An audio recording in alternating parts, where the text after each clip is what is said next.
আসসালামু আলাইকুম। আজকে একটা পাউন্ড কেকের রেসিপি আপনাদের সাথে শেয়ার করব। তাই চলে আসলাম। তো আমি ডিম ২ টা নিয়েছি, চিনি ১ কাপ। আমি একটু ডাবল রেসিপি করব, তো এজন্য আমি বাড়তি নিয়েছি। আর আপনাদের একটা ছোট রেসিপি দিয়ে দিই। তো এটা হচ্ছে ডিম ২ টা, চিনি ১ কাপ, ময়দা ১ কাপ, গুঁড়ো দুধ ২ টেবিল চামচ, বেকিং পাউডার ১ চা চামচ, ভ্যানিলা এসেন্স ১ চা চামচ, লিকুইড দুধ 1/2 কাপ, বাটার ৫ টেবিল চামচ, তেল ৫ টেবিল চামচ। তো আমি ফার্স্টে শুকনো উপকরণগুলো চেলে নিলাম। তারপরে হচ্ছে ডিমটা ফোম করে নিলাম চিনি দিয়ে আস্তে আস্তে।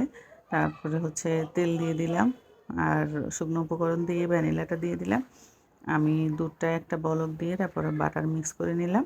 নিয়ে দুধটা হালকা গরম থাকবে তখন আমি ব্যাটারের সাথে দিয়ে দিব।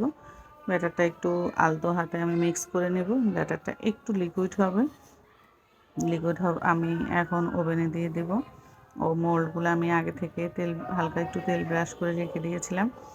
তো এখন এই যে মাঝখানের যে একটা কাটা দিলাম, ওটা হচ্ছে আমি চাকুটাকে তেলের মধ্যে একটু তেল ব্রাশ করে তারপর হচ্ছে মাঝখানে একটা দাগ দিয়ে দিলাম। এটাতে মাঝখানে যে একটা ফাটল আসে ওইটা চলে আসবে সুন্দরভাবে।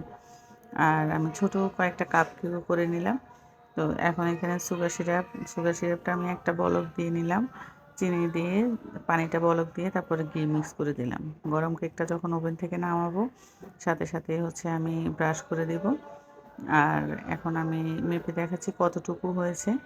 তো আমার হচ্ছে এই যে দেখতে পেলেন একটা হচ্ছে, যে আপনারা দেখলেন আমি এখন কেকগুলা স্লাইস করে নেব। এটা আমার একটা অর্ডারি কেক ছিল। তো সবাই দোয়া করবেন আমি যেন এভাবে অর্ডারগুলো করতে পারি। বিকেলে চায়ের সাথে খাওয়ার জন্য পারফেক্ট একটা কেক। তো সবাই আড্ডাটাও ভালো জমে যাবে। আল্লাহ হাফেজ, সবাই ভালো থাকবেন।